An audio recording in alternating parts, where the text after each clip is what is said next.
Welcome to our YouTube channel friends. आज हम देखने वाले हैं एक कंपैरिजन है south India versus north India. दोस्तों साउथ इंडिया के बारे में काफ़ी वीडियोस देख चुका हूं, स्मार्ट सिटीज़ और जितना वो तरक्की कर चुका है। आज उसका कंपैरिजन देखेंगे कि इंडियन नॉर्थ इंडिया उसके मुकाबले में कितनी तरक्की कर चुका है। ये इस वीडियो में हमें सारा कुछ सही बताने वाले हैं, तो पूरी वीडियो में हमें चाहिए आपका साथ। So let's start. दोस्तों भारत एक ऐसा देश है जो विभिन्नताओं से भरा पड़ा है। ज्योग्राफिकल कंडीशंस, भाषा, खान पान, कल्चर के साथ साथ शिक्षा वगैरह में भी वेरिएशंस देखी जा सकती हैं और इन्हीं विभिन्नताओं के कारण ही नॉर्थ इंडिया और साउथ इंडिया की थ्योरी ने भी जन्म लिया है। ज्योग्राफिकल कंडीशंस में वेरिएशंस के कारण ही भारत को 6 हिस्सों में बांटा गया है, जिसमें central India, east India, north India और वेस्ट इंडिया भी शामिल है।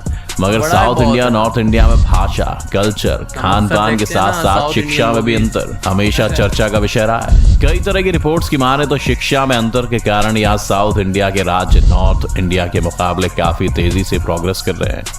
आज हम भी कोशिश करेंगे आपको बताने की कि कैसे मॉडर्न एजुकेशन में साउथ इंडिया नॉर्थ कोरिया को पीछे छोड़ रहा है, क्योंकि सवाल तो ये भी है कि ये सच में हो रहा है या सिर्फ ये मिथ है जो रिपोर्ट्स के साथ फैलाया जा रहा है। तो चलिए जानते हैं साउथ इंडिया और नॉर्थ इंडिया। भारत के सदर्न पार्ट को साउथ इंडिया और नॉर्दर्न पार्ट को नॉर्थ इंडिया कहते हैं। साउथ इंडिया की बात करें तो इसमें 5 स्टेट्स तमिलनाडु, केरला, कर्नाटका, आंध्र प्रदेश और तेलंगाना और 3 union territories Lakshadweep, Andaman and Nicobar और पौंडीचेरी आते हैं। जबकि नॉर्थ इंडिया में 6 स्टेट्स उत्तर प्रदेश, राजस्थान, उत्तराखंड, पंजाब, हरियाणा और हिमाचल प्रदेश हैं और 4 union territories Delhi, Chandigarh, Jammu and Kashmir और लद्दाख शामिल हैं। और कभी कभी उत्तर मध्य के राज्य मध्य प्रदेश, बिहार, झारखंड, गुजरात को भी शामिल करते हैं। भारत की कुल जनसंख्या की 20 से 25% के करीब आबादी साउथ इंडिया और 30 से 35% के करीब नॉर्थ इंडिया की है। प्राचीन काल यानी एंशिएंट टाइम में साउथ और नॉर्थ इंडिया में शिक्षा। एंशिएंट टाइम्स में पूरे भारत की शिक्षा आध्यात्मिकता यानी स्पिरिचुअलिटी बेस्ड थी।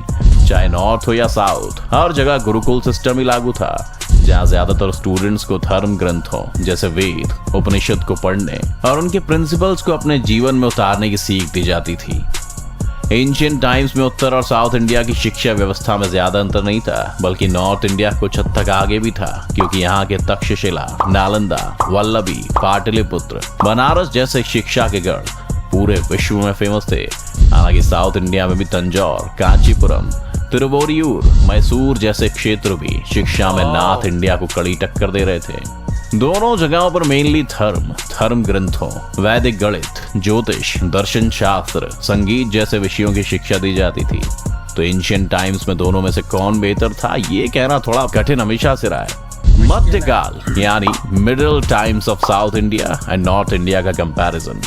मध्यकाल में साउथ इंडिया और नॉर्थ इंडिया की शिक्षा व्यवस्था में बड़ा अंतर आ गया, क्योंकि मध्यकाल में नॉर्थ इंडिया के राज्य लगातार मुस्लिमों और विदेशी लुटेरों के आक्रमणों को झेलते रहे, जिन्होंने न सिर्फ नॉर्थ इंडिया को जमकर लूटा, बल्कि इनके बड़े विश्वविद्यालयों को आग लगाकर जैसे नालंदा को तबाह कर दिया।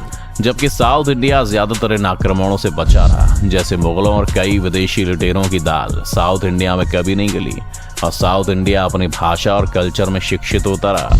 मध्यकाल में नॉर्थ इंडिया शिक्षा में साउथ इंडिया से कहीं ना कहीं पिछड़ गया।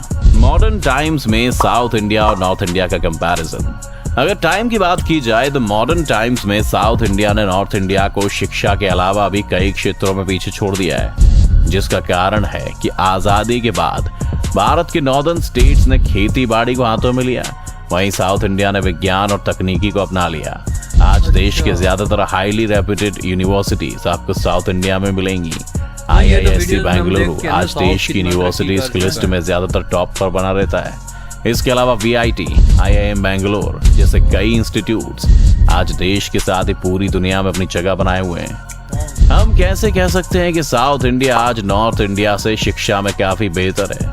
बेंगलोर को IT कैपिटल ऑफ इंडिया कहते हैं। दुनिया भर की सॉफ्टवेयर कंपनीज यहाँ हैं। एक रिपोर्ट की माने तो यहाँ हजारों की संख्या में सॉफ्टवेयर कंपनीज हैं।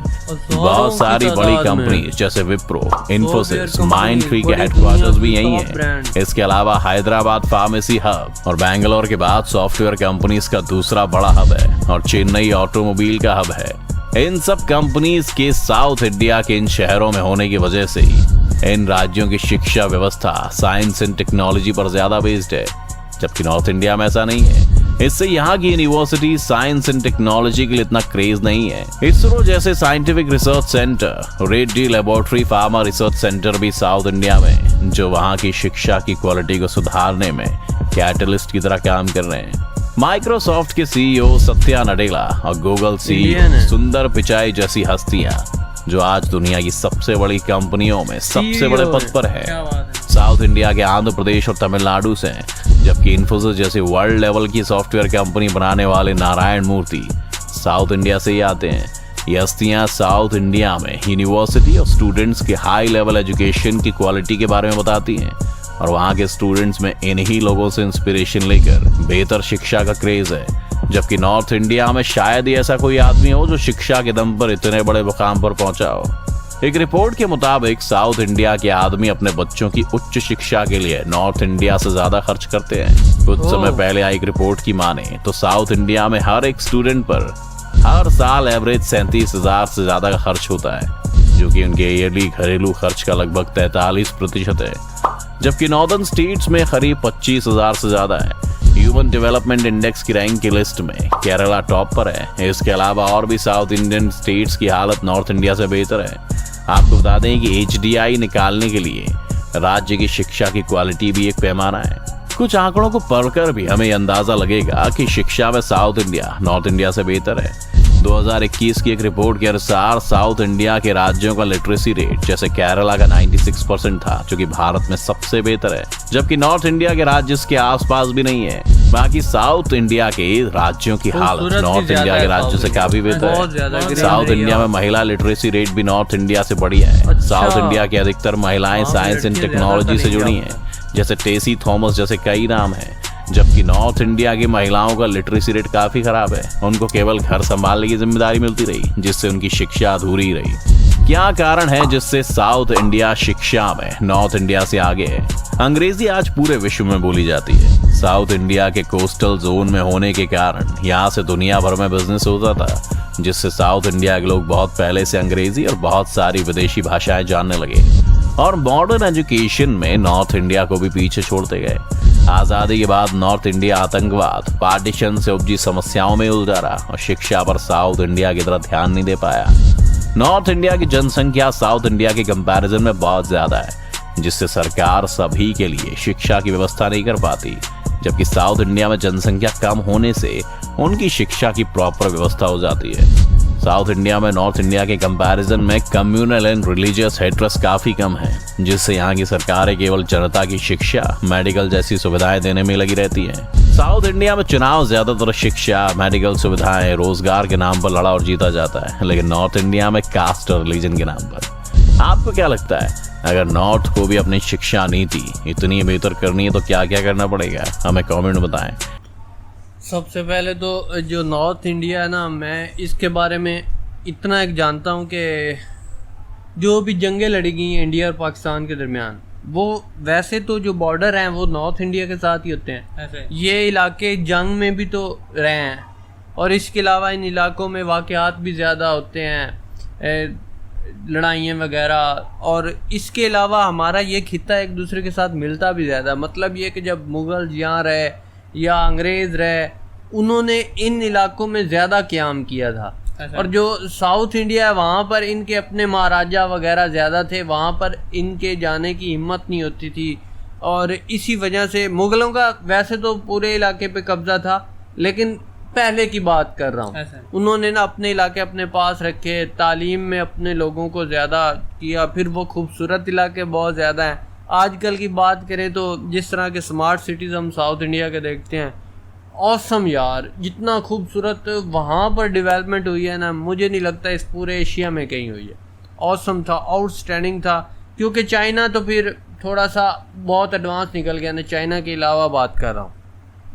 और जितनी भी तारीफ़ करें यार कम है। और नॉर्थ इंडिया पर भी मोदी को तवज्जो वाकई में देनी चाहिए, क्योंकि आधा इंडिया बहुत ज़्यादा आगे निकल चुका और आधा इंडिया पीछे रह गया।